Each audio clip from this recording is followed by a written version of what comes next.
Alright, so you've probably been playing Everness and Neverness for like a week, and you're probably like, well, I've 100%ed everything. I've completed all the quests, the side missions, this, that, and the other, and, I'm Hunter level 30 now, and I'm not really sure what I'm supposed to be doing.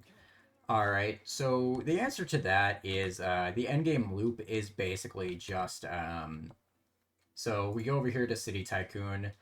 Your endgame loop is just making funds in order to upgrade your City Tycoon rank to try to get it up as high as possible. Because you want it to be level 45 as soon as possible. That way you have access to everything in the game. Because even now, there's still stuff I don't have access to, like custom license plates unlocked. So there could be even more to this game than I realized. But the endgame loop, once you get to it, is pretty much just going to be doing Heathero's hobbies and stuff, sprinkling that in with everything else you're doing. Maybe you're going to go and do the Beyond the Rails Anomaly Zone, or another thing to be working on is getting all the items needed to upgrade your characters. So if we go over here to character and we go to Ascend, maybe you're working on getting as many charging Night Spark plugs as possible as you go up through the end game, or maybe you're working on getting the colorful ticket stubs every day, right? Just to have it for when you do actually end up needing it, which I'm going to be honest is going to be a while. Getting beyond level 30 is pretty much only going to happen from daily and weekly logging. Um, so if you've been playing the game for the last 2 weeks, you know what I'm talking about. Another thing to be looking at is getting the correct arcs or the arcs that you want for your characters and getting those upgraded.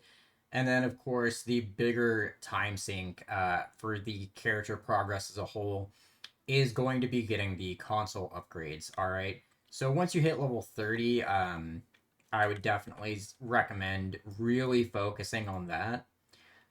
Because at level 30 is when you gain the ability to get the gold cartridges and the uh, the gold modules and stuff from doing the rabbit hole anomaly zone.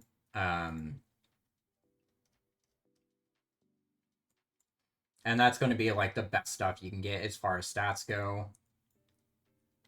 And that's honestly going to take a really really long time because those stats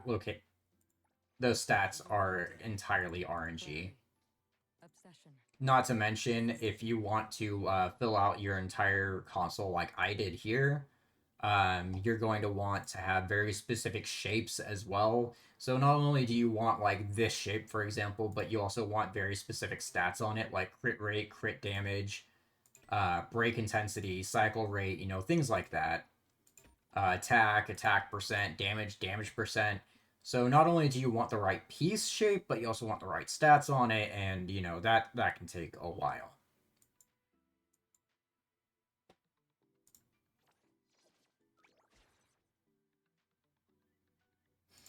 And then we go over here to properties, and you're probably like, well, how do I level up my properties easily, right?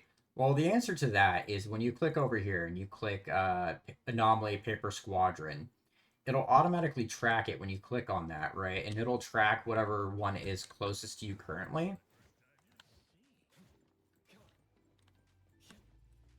And then you can just kind of run over here to wherever it's at, right? And you can just kill it.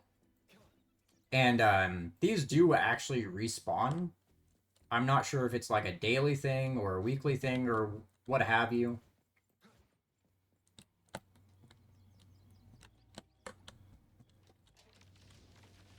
But you can just click on the cube or click on the mailbox to kind of open it.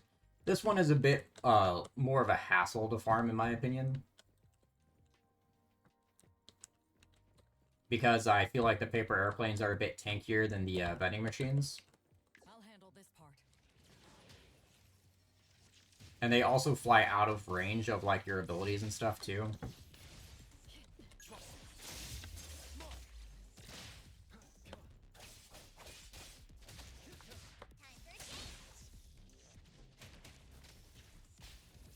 And there we go, it's dead.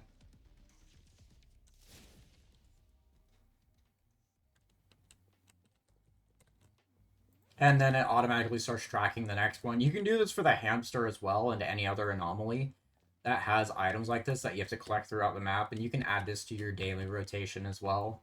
for things that you do like every day or every week or what have you. And yeah, that's basically it. That's the end game in Everness to Neverness to Everness.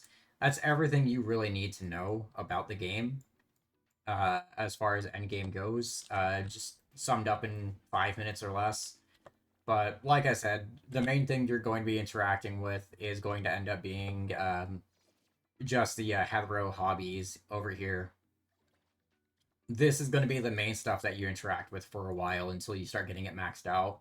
Like owner selection has a maximum thing on it that you'll eventually have just completed. The races, they also have a unlimited thing to them that eventually you'll just have all the races done and completed. Um, so it's just stuff like that. And then once you really get like down to it and you get things done, completed, you get the systems fleshed out and worked on. Um, Anything that doesn't really have like a system or a level system to it to really work on or care about. After a while, the only thing you'll really do here is probably going to be the bank heist because everything else is maxed out and finished, and who cares, right? Um,